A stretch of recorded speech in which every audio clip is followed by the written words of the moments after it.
Chapter 7 Interlude. The Calamity.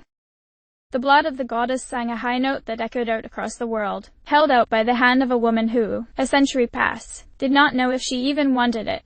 It was not heard by every living thing. It reverberated on a level too low, too fundamental, to be known to most of the creatures that upheld the law.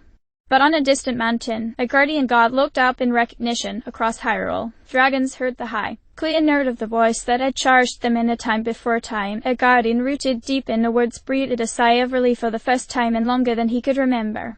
Those most sensitive heard. The gods heard. The calamity heard. In a rhythm of its unending combat with the hero, it pushed against the boundaries of the walls that held it in, the still holding bands of creation that creaked under the pressure it exerted. The combat did not stop. Rest came only rarely, for moments, and this was not one of those times. Still, without waiting for an opportunity, the calamity heaved, sending its power out into the earth. Hyrule shook with the force of an earthquake that would swallow the entire kingdom. The inhabitants of the realm braced themselves, as they had been bracing themselves for a century against the earth writhing in pain beneath them.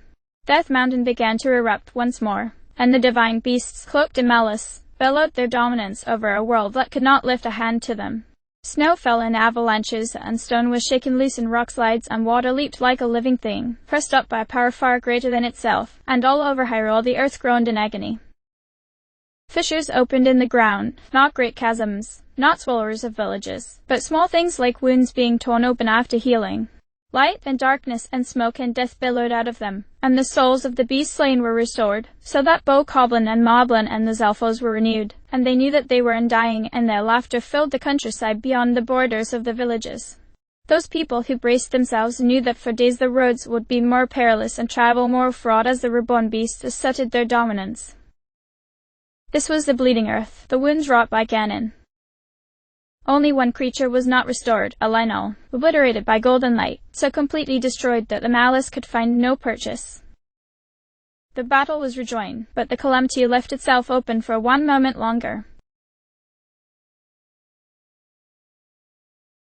The sanctum of Hyrule Castle was engulfed in light the color fire, and the calamity roared to quell the hopes of the gods. The projectile that launched from the keep burned like a sun. Few would be able to recognize it for what it was, for a century had passed since the last time such a thing was unleashed.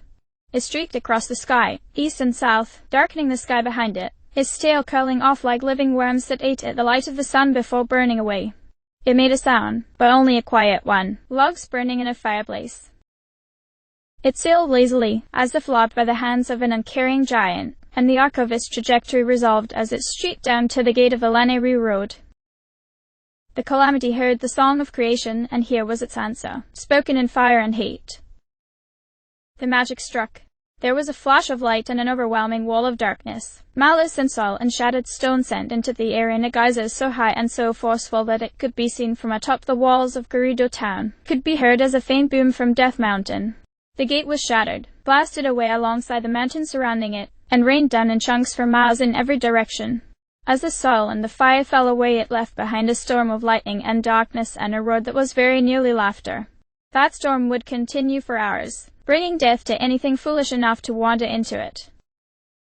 One could not recognize the place where the calamity had struck. For all intents and purposes, it had ceased to exist. It was a smooth depression, smoking with an acrid darkness that matched the hue of the storm that raged above it, and every feature and the living thing that had once been framed there was gone as if they'd never existed. High atop Lanayru Mountain, on the side facing out toward the ocean, there was a sound like jingling bells as a gathering of spirits tried to figure out what had happened. Why would the voice of the goddess ring out so clearly, and then stop? End of chapter.